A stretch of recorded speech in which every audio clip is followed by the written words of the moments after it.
Welcome back, ladies and gentlemen. This is Channel M News. I am AJ the Menace, and today I have with me Dr. Terrance Ruth. But we're just going to call him Truth because that's what everybody... And it's on the ballot, too, right? It's on the ballot. Truth is on the ballot. That's a flex. Yeah, that's a flex.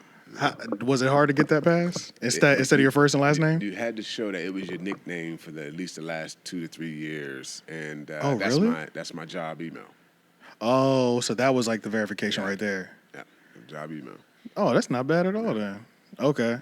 So at Channel M, we were kind of, it's always good kind of talking before. So it's like everybody's kind of on the like even plane or whatever. But we still want to start from the beginning. We're going to speak as if like this is Tuesday because this is election day. That's you right. know what I mean? We're going to speak That's right. as that because that's when this is coming out. That's right. So it's the morning of, you know what I'm saying? How you feeling, man? How have you been feeling on this entire journey? I have to say, when I first announced January of 21, Okay. we had to drum up the energy. We was coming out of COVID. Right. There was an explosion in terms of house value across the city. Yeah, crazy, yeah. And so to get into the crevices of policy, it took some work to get on the ground, the grass level, bring awareness. Right. But in 2022, the city has come alive. Right. Communities are organizing.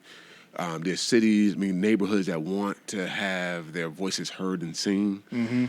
So today I feel great. I think the energy is right where we need it. I think the emphasis on leadership over politics is right where it needs to be at this point. Right. So I feel good. I think we are in a wonderful place right now. Okay. Yeah, that's good. So now, how did you even get to the point where, because I did a little background research on you to where, and honestly, it feels like a lot of people don't find themselves getting into local politics. How do you even get to this point? Like, give us a little background on what even led you up to the point where you're like, I'm going to run for mayor.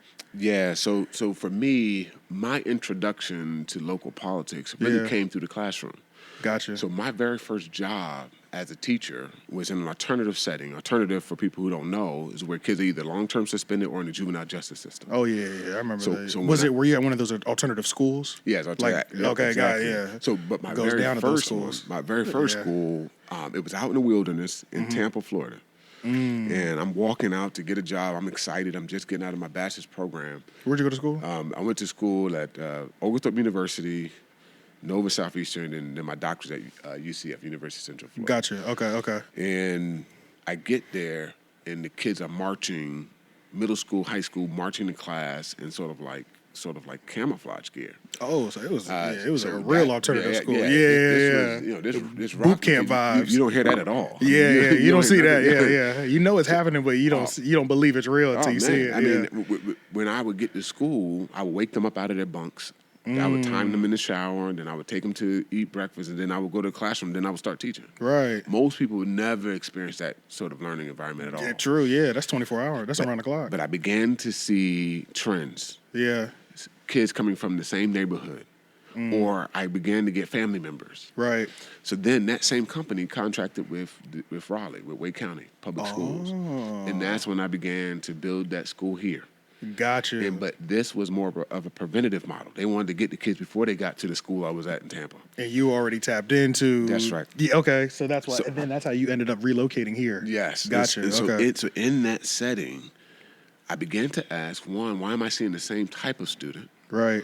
Why are we receiving students from the same zip code? Right. Like, I began to see that local policy is producing an outcome. Right. And that outcome is what I'm seeing in my school. Right. And so I began to ask that question often. I began to say, listen, why or how can I fix the game that's producing these particular outcomes? Right. And that's what started me down that journey. That's my PhD is in public affairs. Gotcha. The deeper question I was trying to answer is like, how do I get to the root cause of the issue so that essentially my degree is pointless. You know what I'm saying? Like you wanted to not you wanted to not have to use it as much. We left off where you were talking about how you pretty much ended up here, and Raleigh's actual focus was to stop everything, stop the process before they got to the alternative school, pretty much. Yeah, and this was Wake County Public Schools. They were trying to build.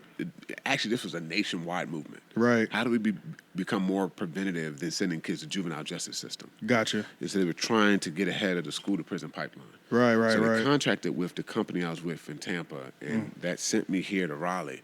And I was in Southeast Raleigh, and that was the beginning of my professional relationship with the city. Okay. Where as an adult, I began to build my relationship through these students. Yeah. Through Southeast Raleigh 10 years ago. Right. And it was through the students, the lives of the students, that I began to see the policy. Like there was a zip code that existed where I was receiving students, and the cap, the annual salary cap for that zip code was around $27,000 a year. And that is predictable just based off of being born. Right, yeah. And so for me, I said, this is all local. Yeah. All of it is local. And then I began to, during 2020, was when I began to get calls from the community. And in that call is from the relationships I built as a principal, teacher, the relationships I built as a researcher. I was a researcher here at NC State. Okay. And then also the relationships I built in the social justice world. Right. They began to say we need leaders that have social capital in the community and also understand how to navigate policy. Right. And so we began to navigate that. And a community organizer once told me, let the community select you. And once I heard that, I began to call and say, do you want this person? Do you want me, Terrance? Right. So I let the community select me, and that was from the wisdom of a community organizer. And I don't use that word lightly. Everybody just throw that around. Right, yeah. I actually have reverence for that term. And that's how I ended up taking this role. Now, there's some crevices there. Of course, yeah. I had a PhD in policy. I did a fellowship in policy as well. Where you travel the state and they teach you how to campaign. They teach you how to do that stuff. Oh, okay. Then I did a national fellowship with the NAACP. I was one of their up-and-coming leaders. So they sent us all across the country. Right. And you learn how to manage, major organizations. So there was people who placed seeds in my life during that time. Yeah, I was about to say, because, even outside of just this, it sounds like you've always been in community organization, things of that nature. Was that seeds planted by your parents, upbringing? Yeah, so I grew up in a very strong faith tradition where we were either out serving someone or we were out. It was 24/7. Part of the journey, part of that faith tradition was how do you be present in community so that they see something in you. And so that has always been a part of my story, even from a little child. Right. You never had a chance. You never had a choice. It was already This activation that you see, this is my whole life. Right. Yeah. This is literally. It's just culminating. That's right. It's culminating into this. That's right. So this campaign hasn't been a performance. So people who've known me 10 years ago, they're like, yeah, that makes sense. Right. Okay. Yeah. You didn't just wake up one morning. I'm rough bed. Let me fill out this little SE Gov thing online, because I realized you can run for some office spots. All you gotta do is apply. That's right. Your name is popped up on there. Yeah. That's right. So right now, Mary Baldwin is in office right now, right? And so what are some of the biggest differences you think that you'll be able to implement that she's not doing? And what are some of the key differences between you two for this same position? Yeah, so for me, it's really listening to voters. Okay. So number one, the voters have consistently said for the last 2 years, we feel unseen and unheard. Yeah. So it's my job to try to understand what that means. Right. True. So how do you avoid the yard signs, recall truth? You know what I'm saying? Or because I've seen those signs for Mary. You know what I'm saying? Those I'm like, dang, y'all do not like her. Well, the whole journey of these last 2 years have been a journey of people seeing their ability to engage the city dissolve. So there was a community engagement platform that was deleted. And it wasn't replaced. And that community engagement platform was created by the first black mayor, Clarence Lightner, the only black mayor, Clarence Lightner. Yeah. That platform, it had its benefits and things that it needed to improve. Right. But instead of improving, they deleted the whole thing without a plan B. So then the community literally cut the voice off. Yes. So the community lost a particular voice there. Yeah. Then there was several policy decisions where the community was screaming no. Yeah. And the decision went straight through in the opposite position. So the community began to say, or at least feel to some degree, that there's not a balance. Right. That we need a leader that's going to at least hear both. Yeah, we're just at your will at this point. Yes. That's what it feels like. Yes, we need balance. And then at the city council meetings, the time that you had to talk dropped to 60 seconds. What was it at before? It was almost 3 minutes. Oh, so it dropped to 60 seconds. I mean, even if you just go to municipalities around here, residents are talking. Right? Yeah. Here you have 60 seconds. So if you're not in a meeting, that council meeting, you're unseen and unheard. If you don't talk in 60 seconds, you're unseen and unheard. And so for me, most residents feel that way because of the things that it takes, the barriers it takes to actually be seen and heard. Right. And so for me, I'm putting leadership over politics by just being present, just listening, just being heard. This is low level. Right, yeah. This is ground zero. Yeah, most experts in community engagement see engagement as a spectrum of tools. But in our city, it's around meeting. If you don't come to a meeting, you're invisible. Yeah. And even the like I follow the YouTube channels, they don't even get no views. Like nobody's watching them. Nobody's watching them. And again, you're talking about an audience that is sitting in a saturated tech triangle. Right. So we're not absent of resources. Right. Yeah. We're not absent of experts. Yeah, that's true. Yeah. That's the main thing. It's like, I feel like local politics, they never wanted it. Local politics has never wanted to associate with the townspeople. Yeah. Because it's like, why do we never not know anything that y'all are doing? You know what I mean? Well, if you watch... Unless you have to actively really try. You know what I mean? And if you watch 2020, the mayors that have rose to success in that time, that's true, were present. They were on Instagram, they were on TikTok, they were talking, they were live, they were telling you what to do about the pandemic, they were telling you what was the latest. It was real time. You didn't have to wait on the news. No, that's true. That's true. They were active. Time. Yes. We have yet to answer that appetite for residents here. And so there's a need for just someone to just embrace the tech triangle. Right. And not be afraid to even be open to hearing and talking to the public. Pretty much. Yeah. That's right. So that would be what you would say is the biggest difference between you and Mary, is that you plan on being more present. That's right. To hearing the voices. That's right. Got you. Now, what are other things that you definitely plan on implementing that you think might be a little bit more unique to just you? Yeah. So for me, I believe I'm a researcher at heart. Okay. So I believe that we need to maximize the amount of feedback we get from both residents and stakeholders. Right. So I believe in this concept called smart governance. Okay. Smart governance is not that the candidate is smart. Smart governance is that I've heard as much as I can hear from the audience. Now, we embrace that in other industries. Right. So we're going to test out a car. We want to do as many tests as possible. Yeah. To make sure this car... For sure. We want to test out the new iPhone.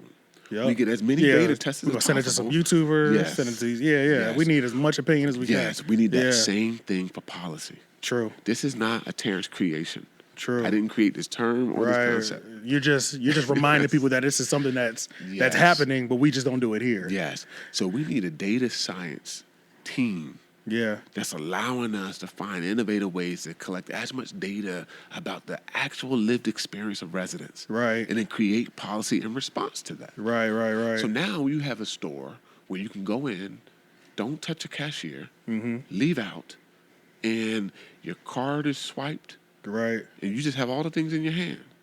Now, what does that look like? Because you guys have to run every 2 years. You know what I mean? Like, even with the president, it's like...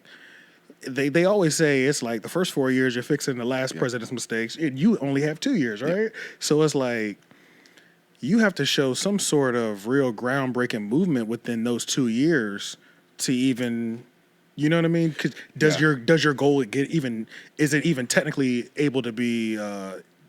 Can you even see it to fruition in 2 years? Well, or can you have like a good part A, part B done, even though we still got C, D, you know, like... Well, I teach research and evaluation at State, and you're building out a strategic plan over time with concrete measurables, and those measurables mean it's timed. Right.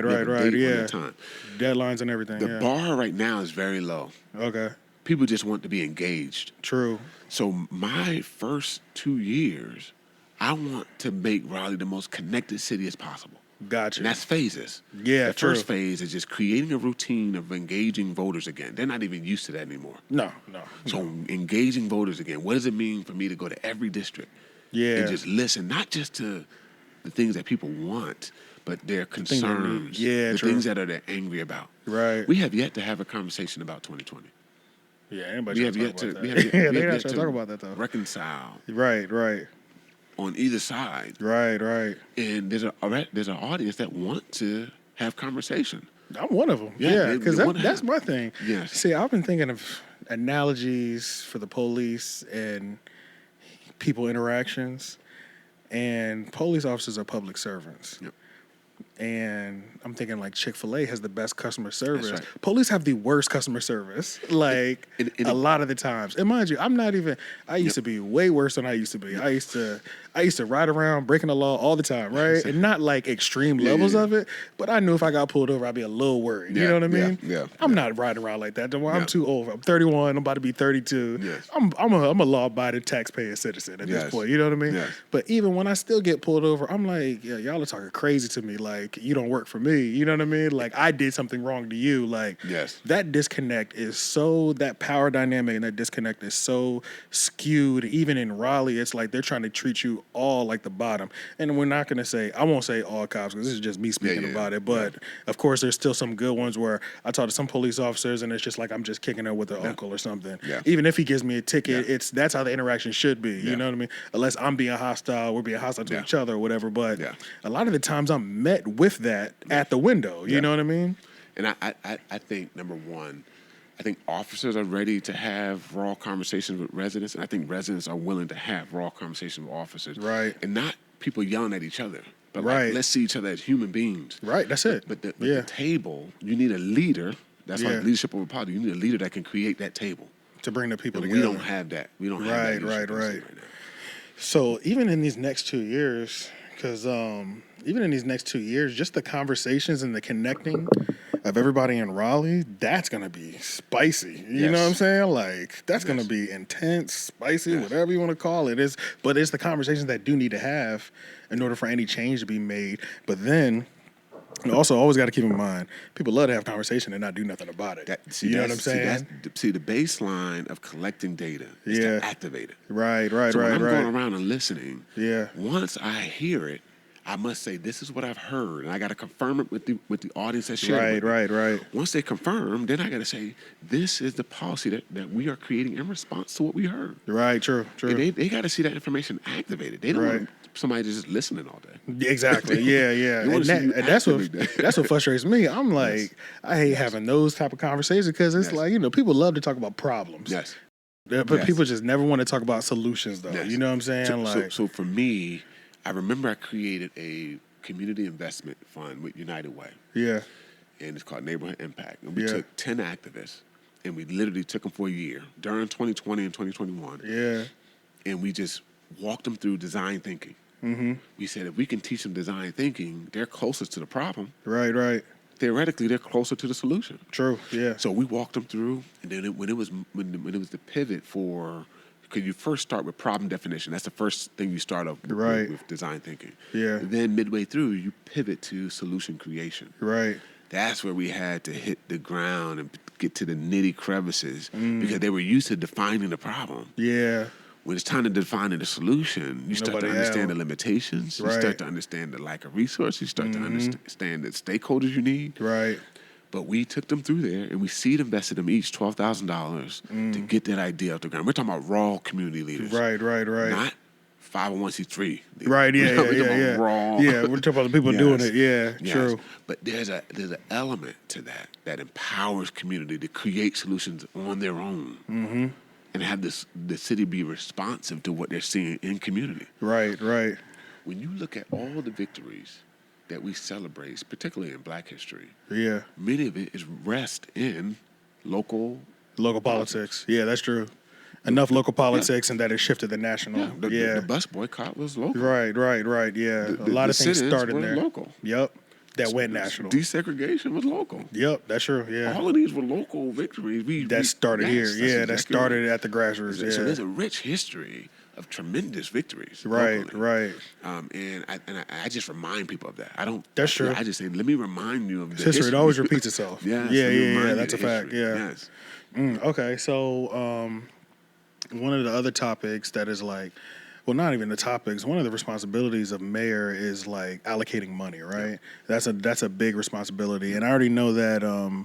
I read a little bit about the $80 million. It was $80 million that passed. It was 2019, I think. Yep. I can't remember what the bill. What was the bill? $80 million affordable housing bond. Affordable housing bond. That's right. Yeah, and affordable housing is the big thing, especially in North Carolina, because we have so much. The development is crazy, even just down to the businesses come in. That's raising everything. Like my house is worth double to triple. Everybody's house is worth double to triple from when they bought it. You know what I mean? So, what are some of the areas that you definitely plan on allocating that money to? And definitely we'll just talk about affordable housing after that, but where do you see some of the money allocation in your mind already going into it, and then after that we can jump into affordable housing? Yeah, so $80 million, I believe, was the largest bond around affordable housing that we've passed as a city historical-wise. And so that $80 million at the time was on the ballot. So you're talking about voters saying this is what we want. Yeah. So quickly after that, you've started to see where the housing market was just going out of the roof. Like, this bond preceded sort of this sort of crazy year where homes everything were on just the market through the for roof. like a day. Right. When you look at an $80 million bond, that bond is just a seed investment. That bond can only do but so much in our market. Right. Our market is on fire. Yeah. So that $80 million is not $80 trillion. Yeah, $80 million really is not a lot, especially for an area like this. Yes. That's child's play for real. Yes. Yeah. So the question we should ask around the $80 million is not the allocation, because you're only going to be able to do but so much. Right. The question is, what is your strategy post the bond? Right. Because would you say all the 80 is gone already, or there's still something left probably? Right. That's something that should be clear to the voter. Right. Because, again, talking about listening and communicating and engaging the residents. Right. That should be clear to voters. And on this campaign trail for 2 years, that's not clear to voters. Right. They couldn't tell you how many homes have we built. Yeah. How many human beings are in their home. Right. How much of a dent has it created in the affordable housing crisis? Right. How many more affordable housing and is that even information that you would be privy to at all? You're running for mayor. If you get mayor, is that information that you are now going to be privy to and you're not privy to now? So this, like those raw numbers, you know what I mean? So this is where I am calling for transparency as a local government. Yeah. The voter is paying for that bond. Mm-hmm. That's their money. That's right. So the progress of that bond, the success or failures of that bond should be available to you. Right. You don't need to be. It's not available to us now, though. You have to dig to get. It's available, homes. But it's hard to find it, though. Yes, gotcha. We should be out in front on this issue. Right. Clearly, it's an issue that's important to voters. They voted this bond in. Right. So we should be communicating this out to voters more aggressively than we are right now. Right. I haven't reached an audience or neighborhood in this city that is clear on what the bond is, clear on the definition of affordable housing, clear on what the $80 million will go to, clear on when that $80 million be over and what we have to do next. The clarity around this bond, it's all confusing. Is really a symptom or an example of why we need leadership. Right. It is. That's the most clear example. Because that's one of those things where it's like, I don't know if anybody would ever make it this simple. I don't think anybody would ever make it this simple. Where it's like, I can go to this website and it straight up says, we put $7 million over here, we put $9 million over here, we put $200,000 over here, and it was listed like that. And I don't know if that's the type of clarity that you're talking about, or if you're talking more of the clarity of like, once the decision is being made on a certain amount of money, I plan on coming out, either going on live, getting on the news, and explaining to the people of Raleigh, this is the decision we made, boom, boom, boom, this is how it's about to go. Is that the type of clarity that you're talking I'm trying to be transparent with? I'm talking about an engagement plan that plugs a voter in at multiple tiers. Yeah. And as frequently as possible. Gotcha. So if you look at companies, major companies, you just any, mighty, mo. Let's just pick on Nike. Like Nike or something. Yeah. When they are targeting an audience and they want them to know something, you have a social media campaign. True. You have commercials. Yeah. You have ads. Emails, advertisements. Yeah. Push engagement. Yeah. Push notifications. You all even that. have them paying influencers to talk about. Right. We have a playbook that we can look at and follow. Yeah. True. And nobody's gonna come to the City of Raleigh's website.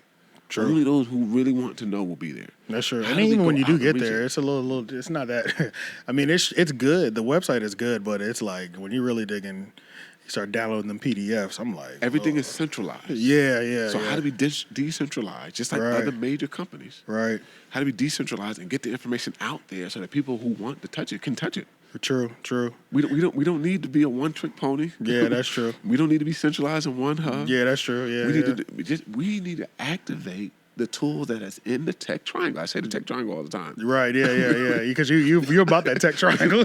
I mean, because we're talking about an industry or industries that are in our backyard. Yeah, that's true. It's getting crazy. They do this all the time. Yeah, it's getting crazy around here. Yeah, we don't need to go to San Francisco. We don't need to. No, that's true. We have our own little Silicon Valley right here. They're in our backyard. That's true. We just need to activate these relationships. Yeah. So that the city can be more engaging to residents. Right. That's it. And then even speaking about that, just like engaging these, I mean, essentially like building owners or business owners, especially if we're staying on the housing and gentrification, in black and brown neighborhoods and even just black neighborhoods. Gentrification is crazy right now. You know what I mean? Yeah. So what are some of the things that you plan on doing? Because I understand capitalism. I understand I got some money, I got some construction equipment, we're gonna put these houses up, we're gonna get millions. That's just what it is, you know what I mean? Yeah. But then I also fully understand that there are literally people who have spent generations here who cannot afford to live in Raleigh anymore. So how do you find that balance, especially as a mayor? That's something people are gonna be looking at you. How do you make the business owners or the capitalists happy and the people who, because there's growth and new money coming is always a good thing. That's a good thing. You know what I'm saying? We're not gonna act like it's not, but it's also killing your culture or the people who have really built and kept your city alive. You know what I mean? I started out in our conversation talking about engagement and community engagement, and everything is connected. Yeah. So the research says the level of engagement of a resident is linked to their relationship to property. Right. Those are connected to each other. Mm-hmm. So I can't tell you to engage and plug in and be active if I'm not talking about ownership. Right. If I'm not talking about either land or home ownership or at least some level of ownership of land. Right. That voter is only going to engage as much as they are in ownership. The next tier to that is education. True. Yeah, so that's a very next level. Mm-hmm. So for me, we're calling for residents right now to engage. That's all you're going to hear, community engagement. Right. But we are seeing people who are losing their home. Oh, yeah. And so for me, we in this city can't require private development to have affordable units in them, like you see in New York and other areas. You cannot require it. You cannot require it as a state. Yeah, as a state, gotcha. We cannot require that. Some states do require it, though, but North Carolina is not one of those. We are not allowed in our state. Okay. However, if it's city-owned land, then you own... Do we have that much more city-owned land? We have city-owned land. The problem is this strategy should have existed years ago. Yeah. But also, we need to activate right now because our land is not going to get cheaper. Yeah, it's only going up. We need to consume as much land as possible so we can own the terms of development. Right. So we need to be able to incentivize development for affordability because the market is going to stay the market. Yeah, that's true. But in order to balance that, we need affordability to stay affordable.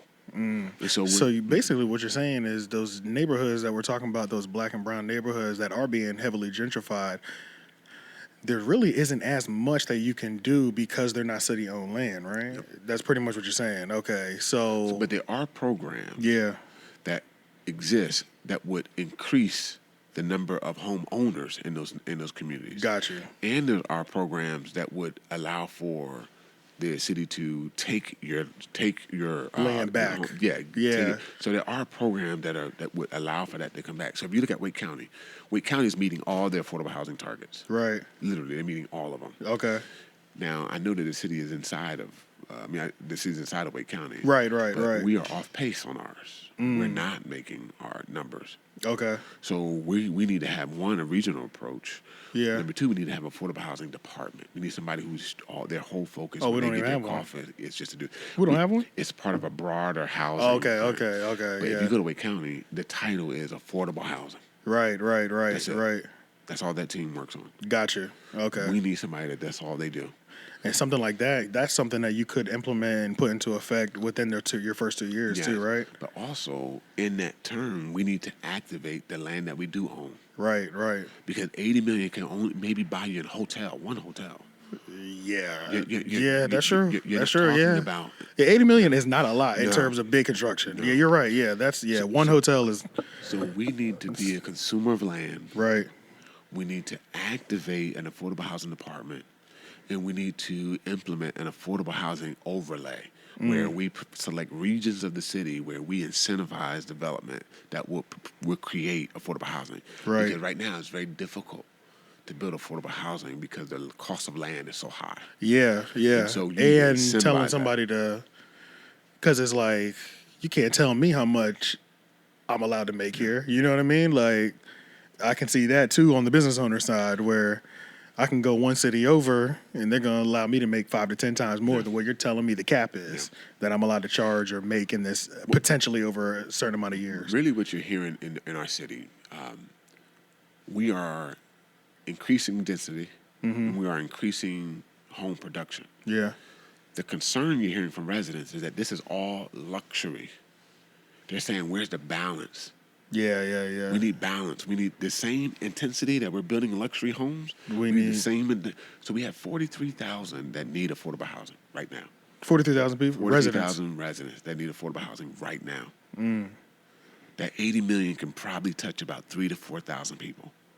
So you're still talking about 40,000. Right, out. Yeah, that's not nearly enough. So the question to our current council that's currently behind pace on their own goals they set for affordable housing. Yeah. Is how do we catch the intensity of the market? How do we catch up? Yeah. And that 80 million is not going to be sufficient.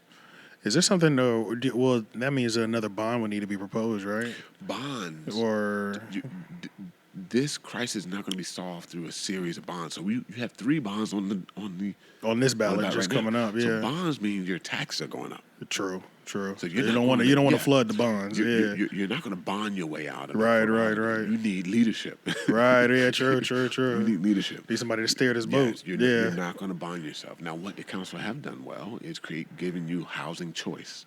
Yeah. So now you have a plethora of housing choices you can choose from. Yeah. The negative side of that is none of them have created a dent in affordability. So you see townhomes that are $300,000 to $400,000 to $500,000 for sure. But that was supposed to be a housing choice that creates affordability for those who it was supposed teachers, to be. Police officers, etc. They can't afford to stay here. And then you're talking about the businesses, the small business owners. Yeah, their rents are going up and all. Their rents are going up, but also their employees. Yeah. Their employees can't survive to get to work. Yeah, right. We are losing tremendous small business owners because the cost of living is forcing them to pinch pennies to keep employees. Yeah, or outsource certain things that they were getting normally here. So everything is connected from being able to launch a successful small business. Yeah. From leaving a small not nonprofit but entrepreneurial startup to brick and mortar. Right. That now is a larger journey than what it was years ago. Right. So again, affordability affects everything. It affects absolutely everything. Yeah, everything is so expensive, man. Grocery store is crazy. Groceries. Yeah, it's out of control. Like, everything really is. Let me look at my questions real quick. Give me 1 second. Let's see. So, yeah, today is election day. Give the people... Let's do the classic 90 minutes, just like it used to be. Give them the 90-minute explanation on why they should vote for you today. I'll give them the 90-second. You said 90-minute. Oh, yeah. You know what I mean? Yeah, don't be in here for 90 minutes, man. We ain't got time for that. in 90 seconds. Yeah. I think residents are ready for someone that's not a career politician. Yeah. I think residents are ready for someone who's willing to lead over politics. Right. And I also think that voters are ready for someone who's coming in with innovative ideas that have leadership experience across a broad spectrum. Right. I've been a leader at the national level. I've been a leader at the state level. Mm-hmm. I've been a leader locally. Yeah. And I think I'm best prepared to walk us through these growing pains, so that people feel a part of the decision making, that people feel a part of the growth. And right now, they feel disconnected; they don't feel plugged in. Yeah. And so for me, it's leadership over politics, leadership that's present, and then leadership that actually is a student of the community. And I think that is a distinctive factor from any other candidate you're seeing on that. Gotcha. Okay. That's good. And then speaking of just like visibility, we were just kind of speaking about that, visibility and things of that nature. What are some of the things? Well, first of all, I will say, outside of everybody's like highway sign and yard sign, you are the most active I've seen on social media besides Michelle Morrow. Shout out to Michelle Morrow. Good luck. Good luck today, because you've been going crazy too. You know what I'm saying?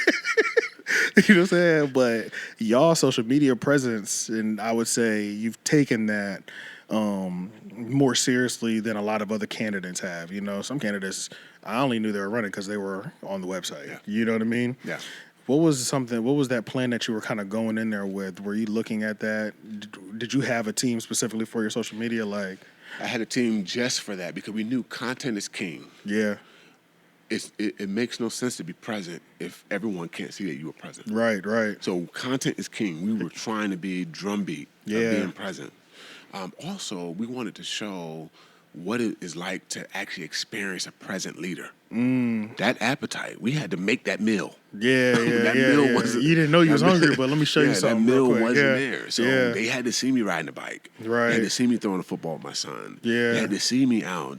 That appetite was invisible. We had to create that appetite. Yeah. And so in order to do that, we had to show it. Yeah. Most of the things we were doing in this campaign, we had to show it. Right. So we were the only ones to have an unhoused campaign event. We actually had an event with the unhoused. Yeah. We had Johnny's Pizza. Shout out to Johnny. Johnny's Pizza, his story about being unhoused and addiction. I listened to that podcast earlier today. Yeah, we had Maggie. We had Maggie came, allowed for us to be there. I mean, all these individuals. Yeah. But we actually was like, we want to hear from you. Yeah. You are just as valuable as everybody else. Yeah, so speak up. So people coming to our campaign events never been to one before. And it's not just the unhoused. Yeah. This is the first time ever. I remember a mom was an African American mom, black mother. She brought up 4 boys. Okay. And she said, "I want them to just see you." True. I just want. That means a lot. I just want them to just see representation. Yeah, I just want them to see this. And for them, she said, I don't think they will ever get a chance. There was no $500 threshold to get into the event. That's true. No, there's a couple people locally right now. Yes. I'm sending emails. They sending me back like donations. I said, I'm not donating anything. Like, I'm literally trying to talk to, and then the minimum was $500. I'm like, I don't even know you, bro. Be present. Yeah. People will support you if you're just present. Yeah. And it's authentic. Yeah. You're not trying to.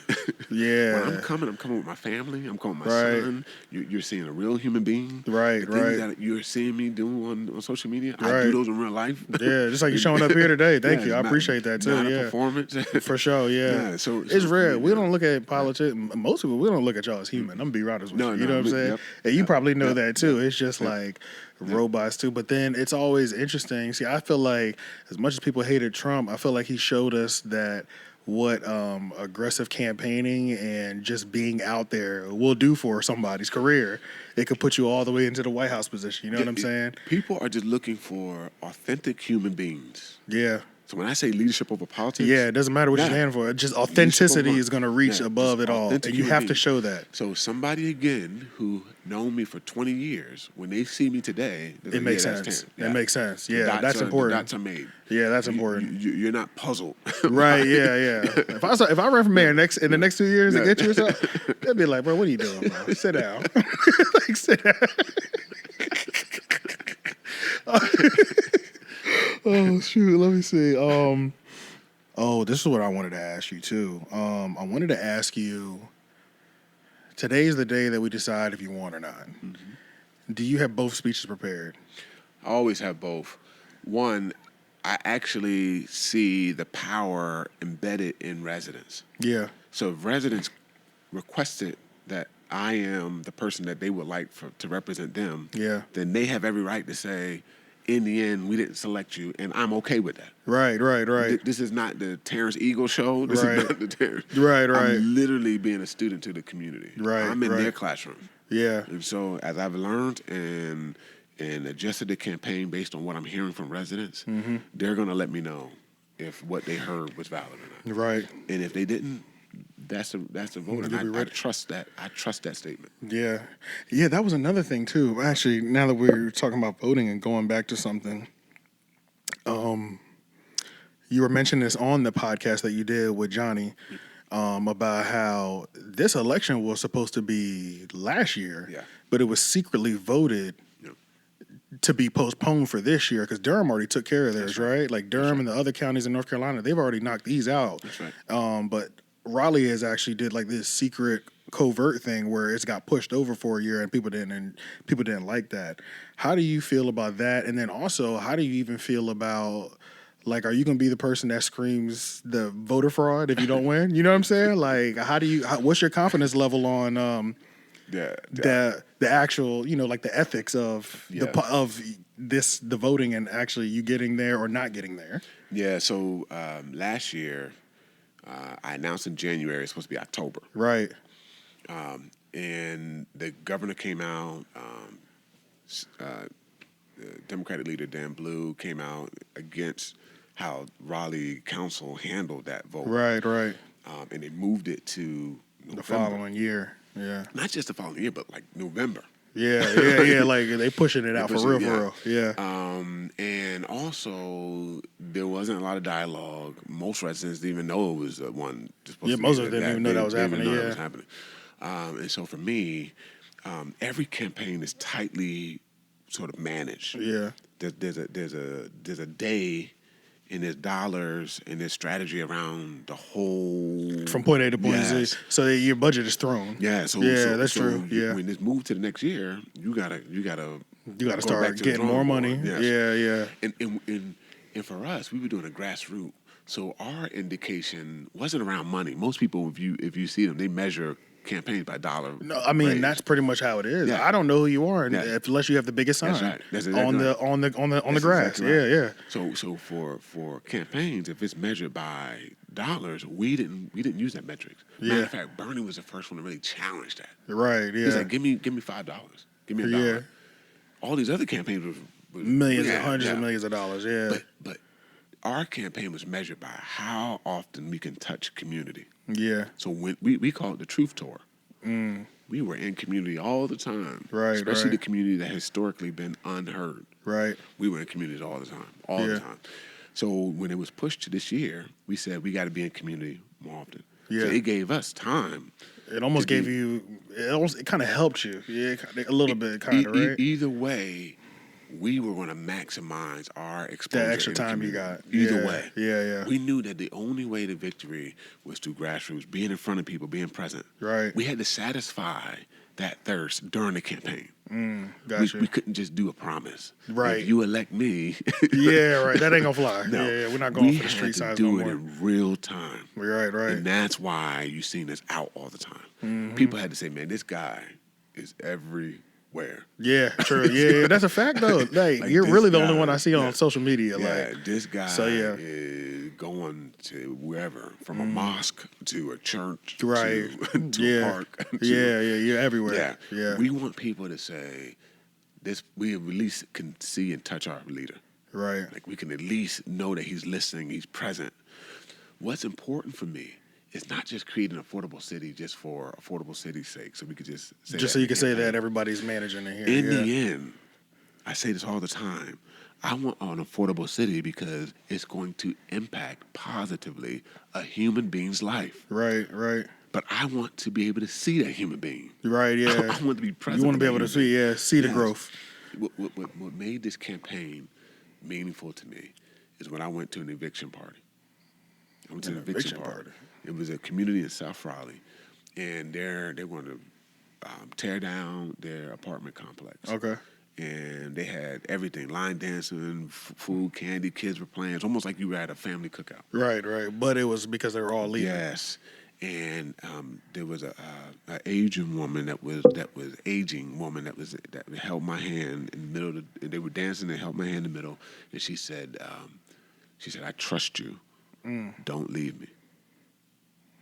And it was in that moment that the campaign came down to earth. Right. I don't want a campaign that's in these sort of theoretical, yeah, political ideologies, right, philosophies. But you forget that human beings' lives are changing after each decision. Right. But when she held my hand, she said that. I said, "Man, this is real. This is as real as it gets. This is real." Yeah. And so for me, this time that was extended here.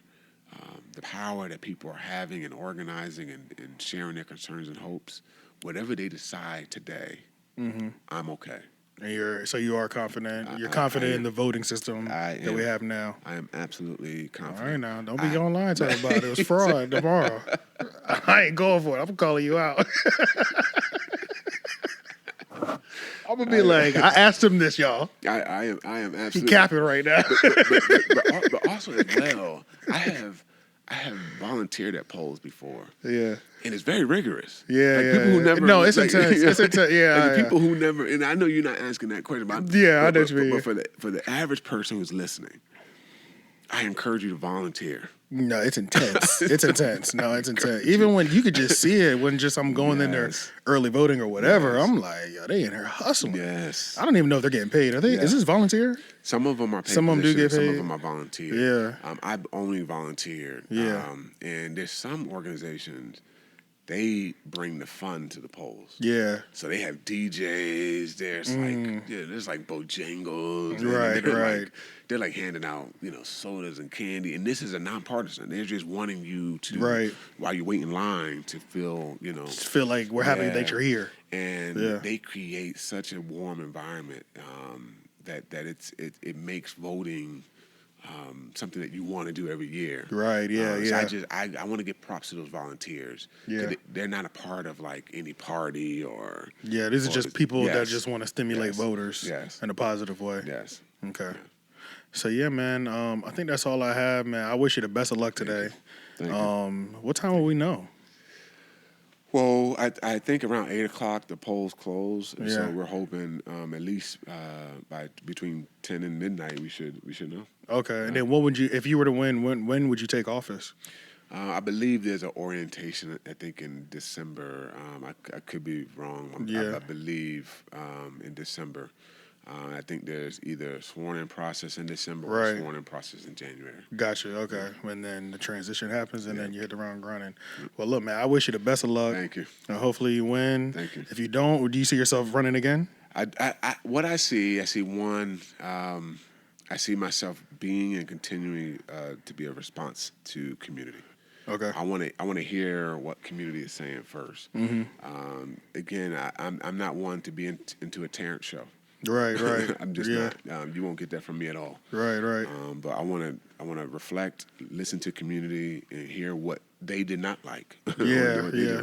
I think that's more important than me calculating what to do. But even then, after you hear that, you think you might consider running again? Yeah. If I'm hearing that from the community, then I wouldn't mind representing the community. Right. Okay. Well, yeah, man. Well, look, we wish you the best of luck today. Good luck. Thank you for coming through too. I appreciate that a lot, man. Appreciate it. We'll do this again either way, though. Yes. We're gonna stay communicating. We'll stay tapped in. So we'll get up together again. Pleasure. And even if you're not in the mayor seat, we'll come together for something. I'm sure because we got interest at match up. So I would love it. But yeah, make sure y'all like, comment, share, subscribe. Everything to 3 Oak Podcast. I said the 3 Oak Podcast. This is Channel M News. There's too many. We got too many shows at this point. I'm getting confused. But Channel M News Network on Men's Material Entertainment. Y'all have a good one. Peace. Take care. Yeah.